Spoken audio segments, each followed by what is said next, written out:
감사합니다. 아, 네.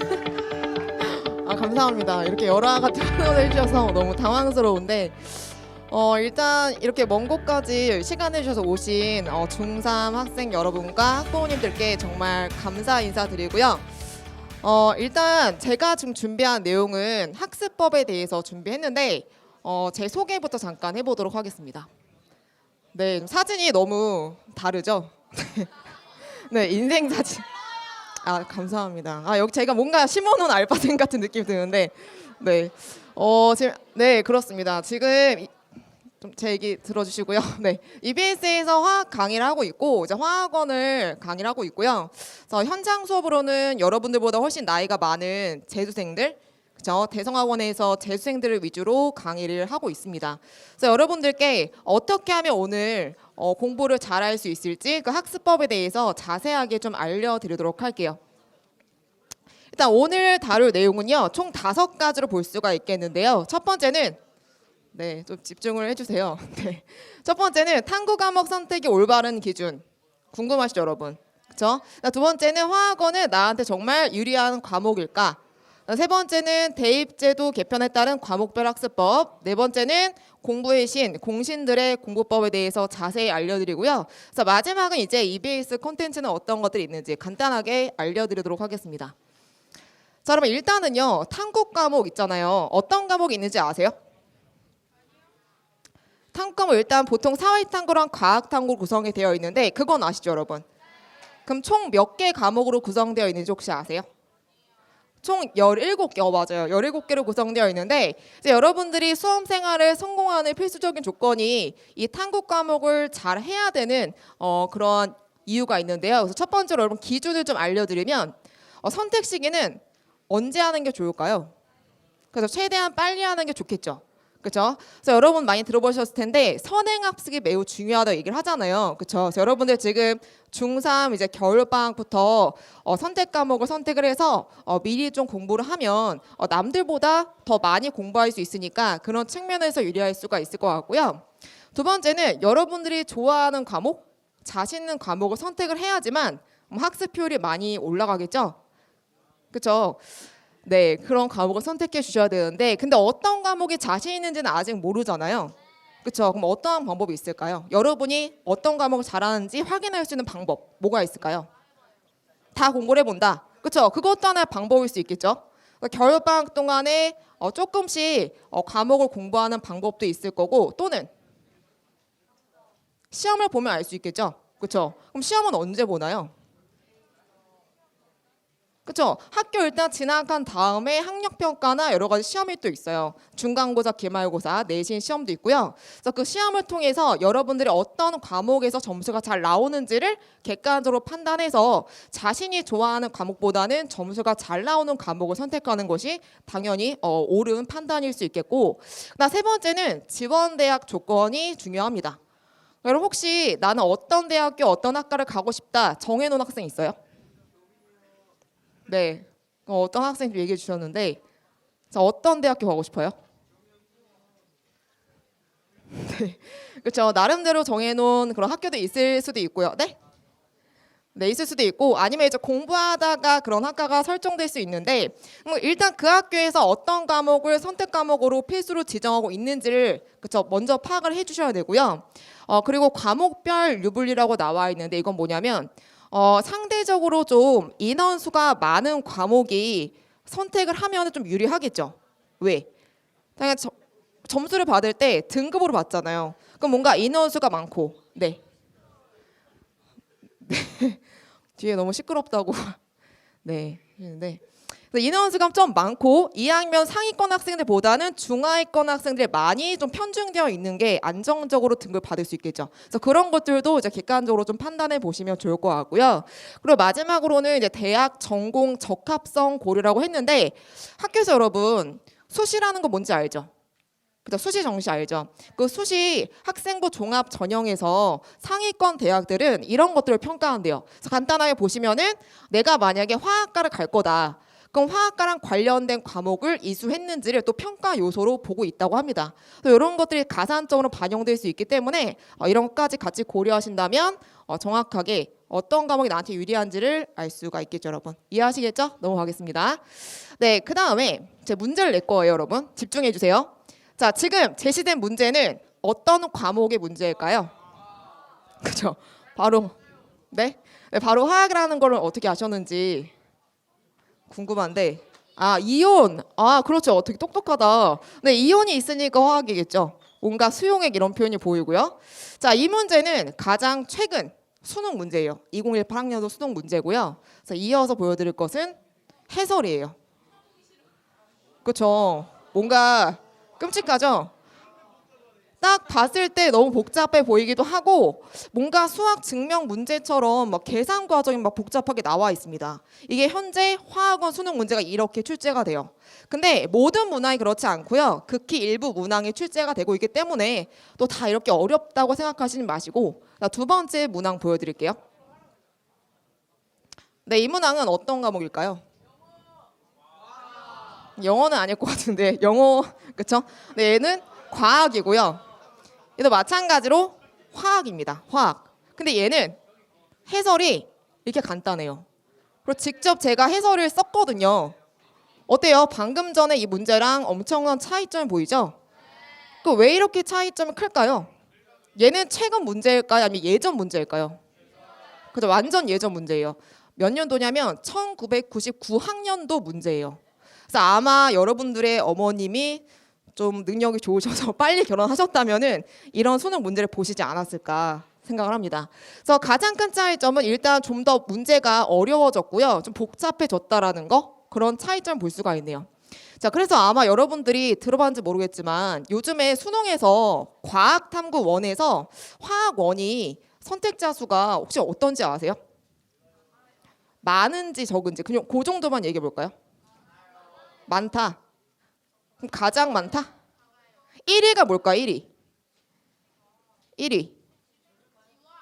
지구과학 1이에요. 그렇죠? 2위가 과탐에서 2위가 생명과학 1이고요. 3위가 화학 1이에요. 원래 예전에는 여러분 압도적으로 생명과학 1이 1위, 2위가 바로 화학 1이었거든요. 근데 지금 왜 밀려났을까? 그렇죠. 이런 거 보면 알 수 있겠죠. 좀 어려운 이러한 문항이 등장하니까 학생들이 좀 기피하게 된 그런 결과라고 볼 수 있어요. 근데 또 오해하시면 안 되는 게 이런 문항들로만 이루어져 있지 않거든요. 그래서 그 편견을 좀 깨드리고 화학원이란 과목이 어떤 과목인지 좀 자세하게 좀 설명해 드리도록 하겠습니다. 네, 일단 제목은 화학원은 나한테 유리한 과목일까라고 정해봤는데, 일단 첫 번째로는 지금 방금 봤다시피 기본적인 개념 필요하고요. 그에 따라서 수치화된 계산 능력을 요구하는 과목이 되겠습니다. 그래서 문제 구성을 보시면 수능 문제에서는 여러분 주목해 보세요. 수능 문제예요. 총 20문항. 20문항인데 17개 정도가 기본적인 개념과 자료를 해석하는 문항으로 출제가 돼요. 그럼 이 문항들은 쉬울까 어려울까? 쉬워요. 알겠죠? 기본적인 개념과 자료 해석 정도가 되는 거니까 쉬운 문항도 출제가 되고요. 그래서 개념만 알면 적용할 수 있는 정도의 문제라고 보시면 되고, 그 다음에 세 개가 지금 고난도라고 표시가 되어 있는데 뭐 화학 반응식, 금속의 반응, 중화 반응의 양적 관계다. 말만 들어도 어려워 보이죠? 이때 이제 계산하는 과정이 필요한 거예요. 그래서 아까 그 문제가 바로 어디에 속하는 거냐면 금속의 반응 문제에 속하게 됩니다. 그죠? 자, 근데 또 어떻게 보면 그럼 17개 문항 정도는 쉬운 문제니까 이거는 우리가 금세 공략할 수 있겠고, 그럼 나머지 세 문항만 제대로 열심히 공부한다면 사실 1등급을 받기에 좀 전략적인 과목이 될 수가 있겠죠. 그래서 방법이 있다라는 걸 꼭 얘기해 주고 싶었어요. 이 세 문항을 해결할 수 있는 방법은, 유일한 방법은 기출 문제를 열심히 복습하는 것입니다. 이거에 대해서 제가 이따가 자세하게 설명해 드릴 거고요. 일단 넘어가서, 자, 그럼 이제 여러분들이 수능 볼 때는 기존의 화학원, 아까 그 문제가 아니라 개정된 이제 화학원을 보게 돼요. 근데 정말 기쁜 소식이 난이도가 낮아질 것으로 예상이 됩니다. 난이도가. 그래서 기존의 화학원보다는 약간 개념이 화학2 내용이 좀 추가돼서 개념의 양이 살짝 늘긴 하지만 전반적으로 양적하게 문제 난이도가 낮아질 거기 때문에 또 접근하기 좀 쉬운 과목으로 바뀔 수가 있을 것 같고요. 네 번째로는 좀 문과적인 성향보다는 좀 이과적인 성향이 강한 학생들이 선택할 때 좀 유리한 과목이다. 자, 그럼 이 말이 뭘까요? 자, 문과적인 성향이 강하다. 자, 이과적 성향이 강하다. 보통 이렇게 얘기를 하는데, 자, 문과적인 성향 한번 맞춰보세요. 그렇죠? 언어적으로 강하다. 나는 어떠한 지문을 읽고 그 내에서 자료를 추론해서 문제를 푸는 것이 강하다라는 것이 바로 문과적인 성향이 강하다. 또는 개념량이 많아도 그 개념을 구조화해서 개념을 정리하는 것에 강하다라고 한다면 좀 문과적인 강하다는 얘기하는 거고. 그다음 이과적인 성향은 그렇죠. 수학 계산 능력이 좀 뛰어나다. 또는 개념의 양은 적지만 그것을 응용하는 것을 좋아한다. 이런 게 좀 이과적인 성향이잖아요. 그럼 여러분 봤을 때 화학원은 둘 중에 어떤 성향이 강한 학생이 유리할까요? 그렇죠. 이과적인 성향. 물리원도 마찬가지. 그것도 하나의 선택 기준이 될 수가 있겠습니다. 자, 그리고 마지막으로는 여러분의 이제 진로랑 관련해서 이왕이면은 이공계, 그렇죠. 이공계나 또는 의학 계열을 선택할 때 좀 기본적인 과목으로 배경 지식으로 화학원은 필요하고요. 직업 선택의 폭이 넓다. 이러한 장점이 있는 과목입니다. 그럼 들어보셨을 때 어때요? 좀 선택하고 싶은 마음이 드나요? 그렇죠? 네. 네, 넘어가서 자, 이제는 그럼 간단하게 여러분 대입 제도가 개편되잖아요. 개편에 따른 간단한 수능 과목 구조와 범위에 대해서 알아보도록 할게요. 그러니까 여러분은 여기 지금 세 칸 중에 가장 오른쪽 칸에 해당이 되는 거예요. 여러분이 수능 볼 때 몇 년도에 수능 보죠? 21년도, 그렇죠? 그 21년도에 보는 학생들을 22학년도라고 얘기를 해요. 그 다음에 대학교에 진학을 하니까 아시겠죠? 그럼 마지막만 보시면 되는데 일단 국어는요 공통 과목이 독서, 문화, 그다음 선택이 이렇게 뭐 화작이나 언어와 매체 중에 택 1으로 결정이 됐고요. 그다음에 수학 같은 경우에는 원래 가나형이 나뉘어져 있었어요 수능에서. 근데 이게 구분이 폐지가 되고 공통 과목이 수학 1, 수학 2 다 해야 된다는 거죠.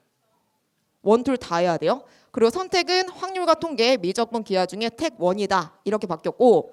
그리고 탐구는요 이제 문이과가 구분이 없어진 거 아시죠? 통합됐기 때문에 그냥 사탐, 과탐 총 17개 과목에서 2개를 랜덤으로 선택하면 되고, 그 다음에 제2 외국어나 한문 또는 뭐 영어, 뭐 한국사 이런 것들은 다 무슨 평가? 절대평가다라고 기억해 주시면 돼요.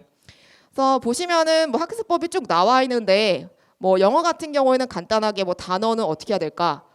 많은 단어를 외우는 게 좋다. 뭐 문법, 독해, 듣기 쭉 나와 있으니까 이거 참고해 주시고 이런 것 좀 빨리 넘어가도록 하겠습니다.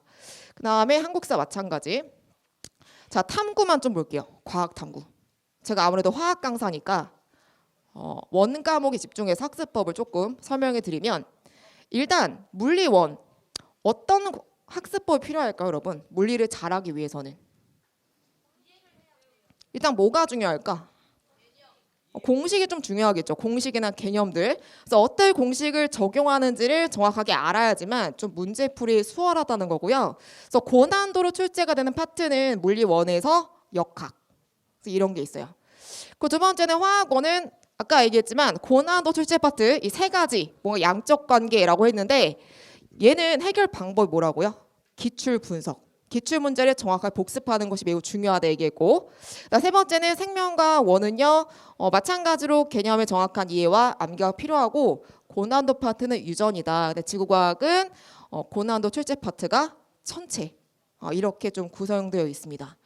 자, 그래서 공부를 하셔야 되고요. 그럼 이제 하이라이트예요. 제목이 공신들의 공부법. 공부의 신들은 어떻게 공부를 하는지 제가 그 비법을 낱낱이 다 파헤쳐 드릴 텐데 첫 번째는 개념편입니다. 개념편. 자, 그럼 개념이 중요할까요? 정말 중요하죠. 그렇죠? 학생들은 이렇게 생각하는 학생이 있어요. 문제를 풀기 위해서 개념이 필요하다. 맞아, 틀려? 그러니까 완전 틀린 말은 아니지만 그냥 문제풀이 수단으로서만 개념이 필요할까요? 그건 아니죠. 개념이 절대적으로 문제풀이보다 중요합니다. 왜냐하면 많은 학생들이 저한테 직접 얘기해 준 게 하나 뭐냐면 개념을 그냥 교과서를 몇 번 정독하고 이제 문제를 풀었는데 처음에 내가 맞춘 문제들은 대부분 원래 내가 알고 있었던 문제들이었다. 조금만 난이도가 높아져도 개념을 대충 공부하니까 적용이 하나도 안 되더라. 이렇게 얘기를 해줬어요.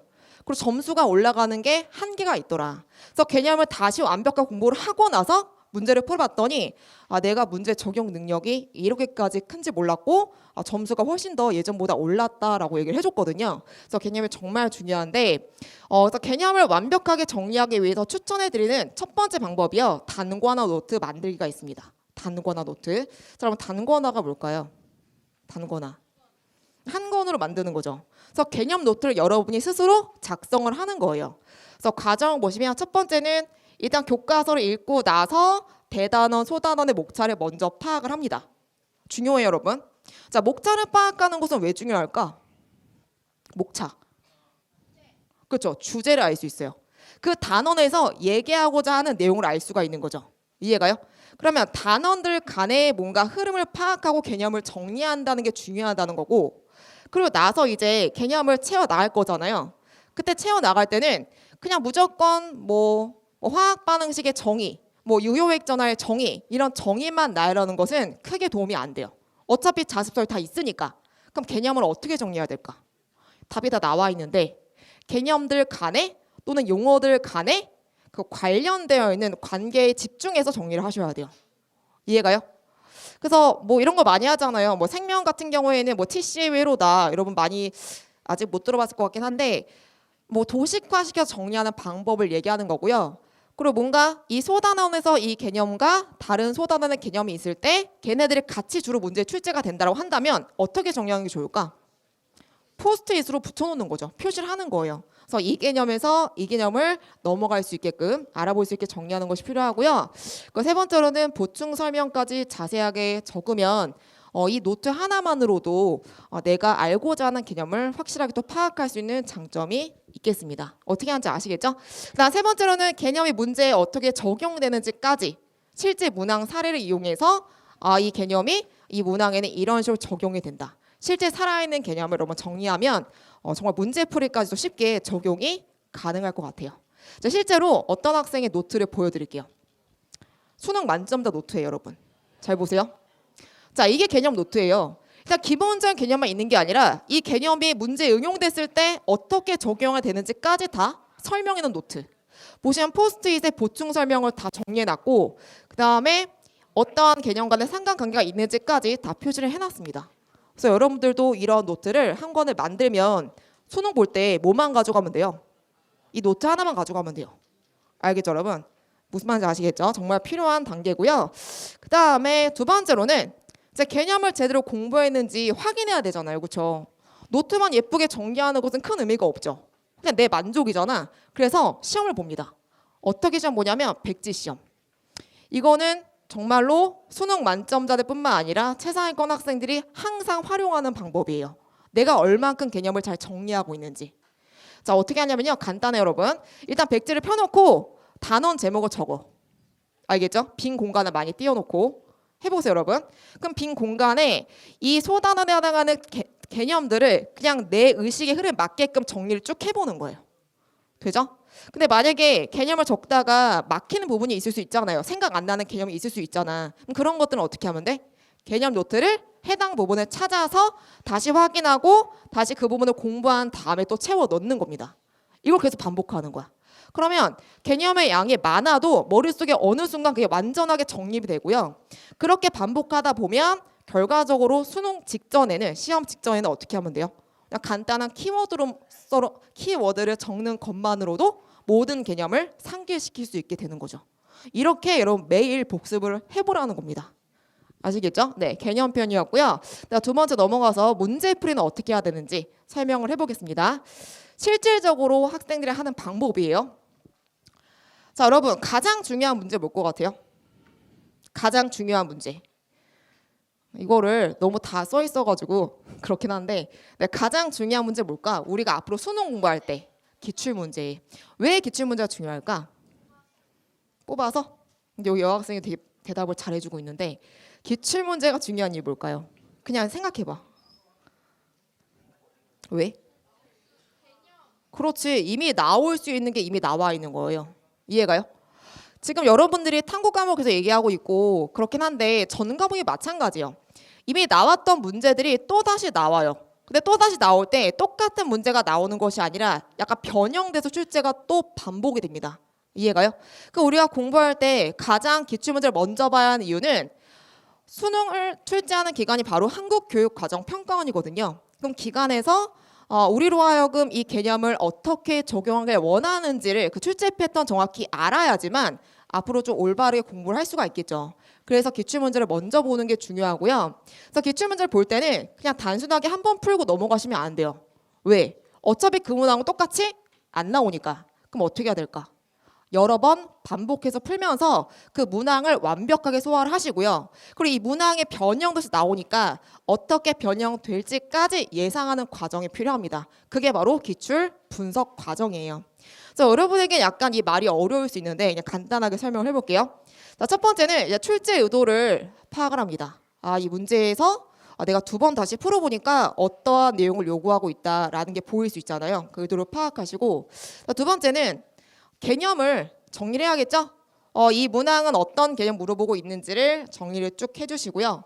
그다음 세 번째는 문제풀이법을 정리하는데 여러분이 처음 문제를 풀었을 때 그 풀이법만 정리하는 게 아니라 이제 선생님들이 이제 인강에서 다양한 풀이법을 보여드리잖아요, 그렇죠? 그 풀이법까지 싹 다 정리해서 내 풀이법이랑 비교를 해보는 겁니다. 알겠죠? 그렇게 했을 때 좀 더 간단하고 확실한 풀이법이 나온다면 그것까지 이제 정리하는 것이 기출분석 과정이 되겠습니다. 알겠죠, 여러분? 이렇게 충분하게 복습을 해주시고요. 그럼 이거를 여러분 어디다 정리하냐면 보세요. 일단 뒤에 먼저 보여드릴게요. 자, 오답 노트라는 것에 이렇게 정리를 해요. 이거는 이제 문제풀이 노트라고 보시면 돼요. 아까 우리 개념 노트 봤었잖아요. 마찬가지로 문제풀이용 정리 노트인데 이 학생은 어떻게 했냐면 풀이 과정 중에 틀린 부분이 조금이라도 있으면 다 내가 왜 틀렸는지 그리고 이 틀린 것에 대한 해결책까지 다 써놨다고 해요. 이렇게 하면 반복되는 실수를 줄일 수가 있겠죠.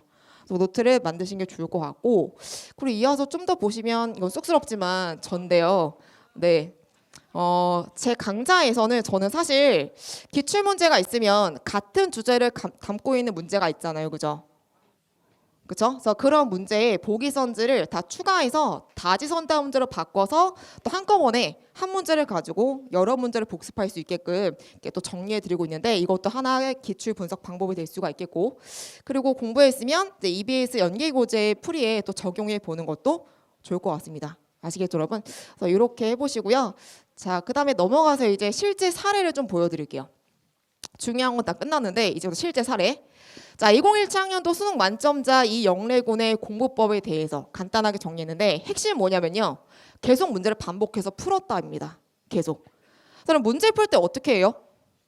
수학 문제를 내가 푼다. 처음 문제를 만났어. 그럼 어떻게 하지 일단? 일단 풀죠. 풀어보죠. 근데 만약에 술술 안 풀리면 어떻게 하지? 해설지를 보잖아요. 그죠? 해설지를 볼 때 그냥 해설지를 다 봐요. 해설지 완벽하게 다 의존한다?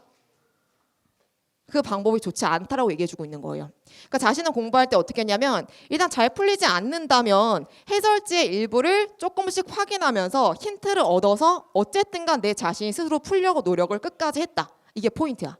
그렇게 해야지만 머릿속에 풀이법이 온전하게 남아있고 계속 끝까지 기억 속에 남아있다는 걸 얘기해주고 있고요. 그 세 번째는 출제 원리를 완벽히 익힐 때까지 반복해서 푸는 것이 매우 도움이 됐다. 이것은 아까 기출분석 과정이랑 비슷하겠죠. 네, 완벽하게 이해를 해야 된다고 얘기했고요. 그다음 네 번째로는 연계될 문제 유형을 충분히 대비한다. 이 말이 뭐냐면 그러니까 문항을 분석했잖아요. 그렇죠? 그러면 그걸 바탕으로 어떤 문제가 또 출제가 될 수 있을지까지 예상해 보는 것이 매우 중요했다라고 얘기해주고 있습니다. 자, 그다음에 이제 두 번째 수능 화학원 만점자의 비밀을 준비했는데 이 학생은 화학원만 만점을 받았어요.